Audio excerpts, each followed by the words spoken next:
Okay, thank you very much. I've received a briefing from Secretary Nielsen, Administrator Long, and my senior staff regarding Hurricane Florence and other tropical systems that will soon impact the United States and its territories. The safety of American people is my absolute highest priority. We are sparing no expense. We are totally prepared. We're ready. We're as ready as anybody's ever been. And it looks to me, and it looks to a lot of very talented people that do this for a living, like this is going to be a storm that's going to be a very large one, far larger than we've seen in perhaps decades. Things can change, but we doubt they will at this stage. It's a pretty late stage. We doubt they're going to be veering very far off course. The places that are in the way and in the most jeopardy would be Virginia, North Carolina, South Carolina, that area. And again, they haven't seen anything like what's coming at us in 25, 30 years, maybe ever. It's tremendously big and tremendously wet, tremendous amounts of water. So I've spoken with the governors of South Carolina, North Carolina, and Virginia. They're prepared, we're prepared, we're working very well in conjunction with the governors. I'd like to ask Brock Long, our administrator, has done so well for us in Texas and Florida. We have something, it could very well be very similar to Texas in the sense that it's tremendous amounts of water. Texas was the one that had, I would say to this point, Brock, probably more water than we've ever seen in a storm or a hurricane. And it went out for seconds and thirds. We've never seen anything like it. But FEMA, as you know, did a fantastic job, and a fantastic job also in Florida. And I'd like to ask Brock if you would to just say a few words to the media as to where it is now, what's going to be happening, and how well prepared we are. Thank you, Mr. President. Unfortunately, Hurricane Florence is setting up to be a devastating event to the Carolinas and potentially Virginia as well. So, as you can see, they're forecasting a major landfalling storm, Category 3 or 4 storm at landfall.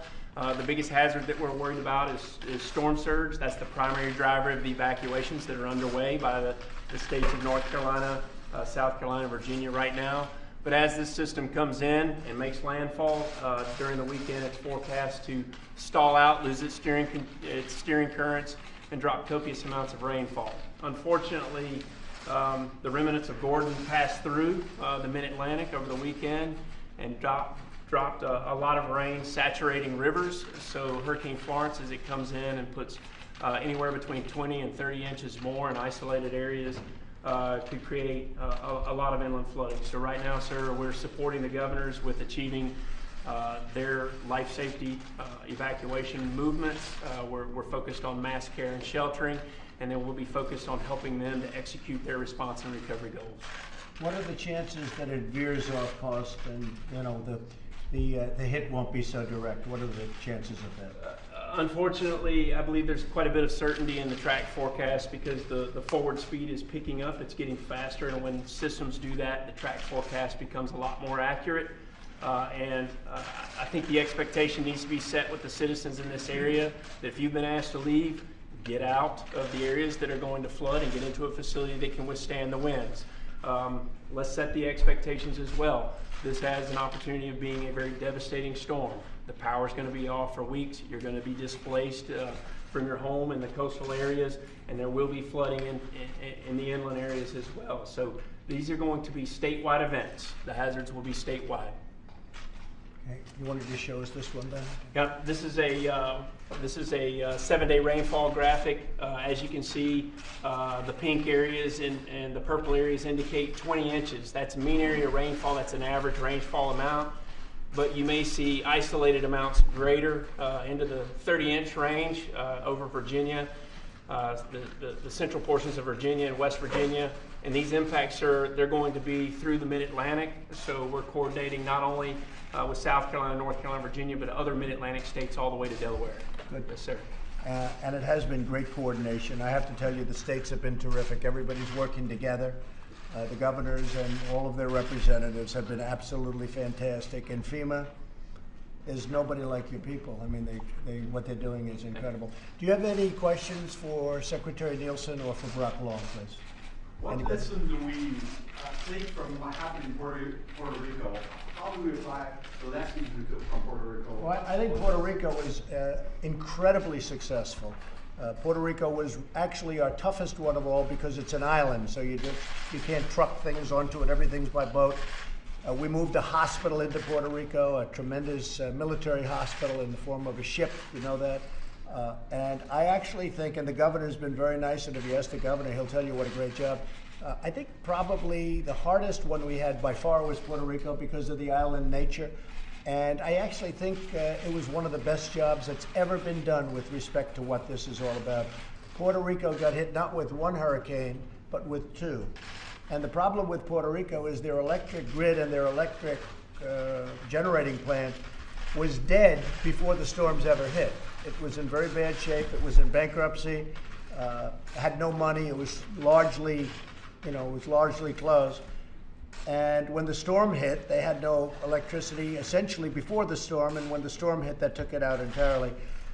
The job that FEMA and law enforcement and everybody did working along with the governor in Puerto Rico, I think, was tremendous. I think that Puerto Rico was an incredible unsung success. Texas, we have been given A-pluses for. Florida, we've been given A-pluses for. I think in a certain way, the best job we did was Puerto Rico, but nobody would understand that. I mean, it's harder to understand. It was a very hard thing to do because of the fact they had no electric. Before the storms hit, it was dead, as you probably know. So we've gotten a lot of receptivity, a lot of thanks for the job we've done in Puerto Rico. Puerto Rico was very important. And by the way, speaking of Puerto Rico, they're going to be affected pretty soon by something else that's on its way. Is that right? Potentially Hurricane Isaac right now is tracking south of the island, but we have several thousand people inside Puerto Rico right now working on long-term recovery that has shifted to the response mode to monitor as Isaac passes to the south. We do not want to see Hurricane Isaac hit Puerto Rico. That's all we need. But we have a big hurricane out there, and it's sort of skirting along Puerto Rico and the edge of Puerto Rico. That would not be good. Mr. President, how much money do you think you'll need? How much money do you think you'll need for recovery efforts to this next hurricane, and do you have that? Well, we have it currently. We're going to, obviously, these are all unanticipated, so we'll go to Congress. Congress will be very generous because we have no choice. This is the United States, and it's whether it's Texas or Florida, or frankly, if it's Virginia, because Virginia looks like it's very much in the path. Maryland, by the way, could be affected, very seriously affected, just to add. It's a little bit outside of the path. And then, of course, South Carolina, North Carolina. I think that any amounts of money, whatever it takes, we're going to do. But we're already set up. We have tremendous trucking systems. We have food systems. We have a lot of contractors waiting, but for the most part, it's been handled by FEMA, and also we've coordinated locally. We have food for days. We have emergency equipment and generators for many days. We should be in great shape. Now, I've also heard it could be 21 and 22 inches. If you can imagine what that is, 22 inches of rain. It is not something that we've had. Certainly, we've never had this on the East Coast. So, but I think we're very well prepared, very well set up, wouldn't you say? Yeah, I think this storm right here is very similar to Hurricane Hugo. It's almost like a combination of Hurricane Hugo in '89 and Hurricane Floyd in 1999. But look, successful disaster response and recovery is one that's locally executed, state managed, and federally supported. So what FEMA is doing is pre-positioning the federal government's assets to support each one of those governors that are about to be impacted with achieving their response and recovery goals. And that's the way emergency management and disaster response works best. I also think I'd like to point out that what we learned last year is that we have got to build a true culture of preparedness within our citizens here in America. This is a partnership, and it takes anything from neighbor helping neighbor all the way to the federal government when it comes to correctly responding and recovering. Minister, can we ask you about preparation from Colorado? What's being done right now? Sure, great. That's a great question. So FEMA doesn't own the power grids in any one of these states. A lot of them are owned by the private industry. So what we have are Business Emergency Operations Center calls. We're concentrating with the private vendors to make sure that they have strong mutual aid programs in place, and we set up incident support bases to help stage power crews coming in from other states. And largely it's FEMA's job to get out of the way to make sure that the private power companies can get into these areas to set up their grid. We don't own it. We don't own it. But unlike Puerto Rico, you have very strong power companies. They're very powerful, very well managed in the sense that they have tremendous overcapacity. They are going to do a great job. They also have made contracts with other power companies that won't be affected, and they're going to be coming in. Just to answer your question, they'll be coming in to the various states that will be affected. They're going to be coming in very strongly, and they're already lining up. They'll be here probably for the most part tomorrow or shortly before the storm hits. So they're going to be in great shape. These are really states that have very, very strong power authorities. What's your message, Mr. President, to people who might not have evacuated yet? Well, it's very risky. I mean, again, we've never seen anything quite like this on the East Coast, at least. And if it turns out to be as bad, you know, we go out there. You have people that actually go fly through these storms.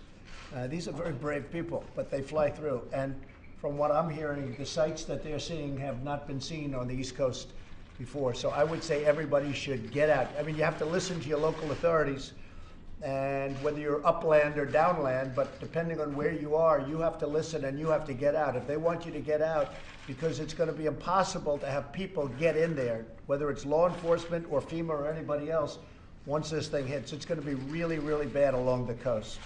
Okay? Anything else? Do you believe Rob Porter and Gary Cohen's denials today? Well, you shouldn't be talking about that right now because it doesn't matter, but I really appreciate their statement. Their statement was excellent, and they both set out beautiful, which shows that the book is just a piece of fiction. Thank you very much. I think we're very well prepared, and thank you all very much. Appreciate it. Thank you. Appreciate it. You mind giving us an update on the trade talks? Trade talks are coming along very well. We're dealing with China, as you know. We've taken a very tough stand on China, I would say, to put it mildly. And with Canada, they want to make a deal very much. Me, if we make it, that's good. If we don't make it, that's okay too. Canada wants to make a deal. We'll see if we can get them into the deal we already have with Mexico. I think the deal with Canada is coming along very well. We've all been dealing in good faith. Okay? Thanks, guys. All right, let's go. Thank you, everybody.